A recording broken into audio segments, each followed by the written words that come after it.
Okay, so it's going to be a bit shaky because I'm using my tablet, but I tried out that watercolor paper. I'm a bit embarrassed because I didn't really take the sketches too seriously before using the watercolor paper because I was expecting it would fail. I was expecting it to be butt awful, which in retrospect is not very smart because the paper was a bit pricey. It wasn't like as expensive as Arches, but it was a bit pricey, so I don't know why I thought it would be awful.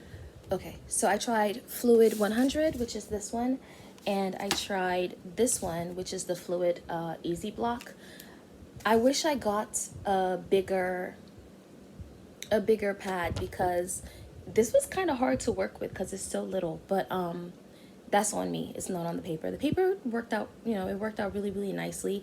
One thing I didn't like about this little pad is to speed up the drying process of the watercolor painting, I use either a blow dryer or a heat gun, and the heat messed with the glue and kind of detached the paper before I was ready to detach it. So that's the only thing I don't like about this.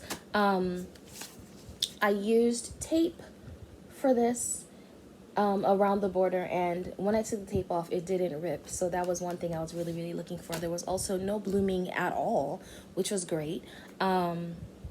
But yeah, the experience was really, really nice. So before I share the art that I made with it, this is some cheap watercolor paper I got this from Five and Below. And this is what I mean when I'm talking about blooming. Like the pigment it makes a weird pattern. This is what I'm talking about that gets on my nerves. I hate when watercolor paper does this. But the fluid paper didn't do it, so I'm satisfied. I'm happy. Yeah.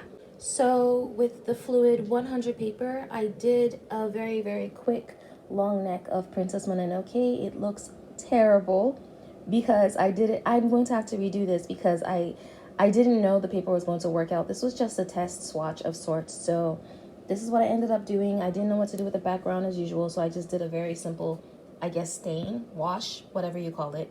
I wish I had I wish I had taken it more seriously. I used the most water in her face and there was no blooming. It turned out really, really well.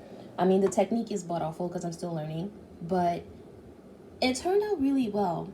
I'm very, very satisfied. I'm pleased with this paper.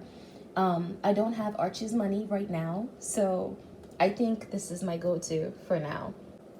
So this is how the Fluid Easy Block worked out. I really like it. I just hate the fact that I can't speed up the drying process with a blow dryer because it weakens the glue and the paper. It basically starts letting go of the paper. But the paper itself is awesome quality. I like the fact that I didn't have to tape the sides. Although next time, I think if I ever buy this again, I will get a larger block. Yeah. This is what I did. They're both really, really good. Although I like the block a little bit more right now. Without the 20% off discount I get at Plaza, they were both like $7 each. So I'm really, really happy with how the paper worked out.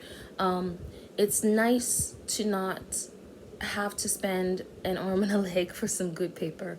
So I'm going to do some more experimenting. I'm going to do some more artwork. I really, really want to make some more original pieces that I can actually sell in my store without worrying about the paper being weird. That's pretty much it. I'm really happy with the paper that I got, and I don't know what else to say. Have a good one, y'all.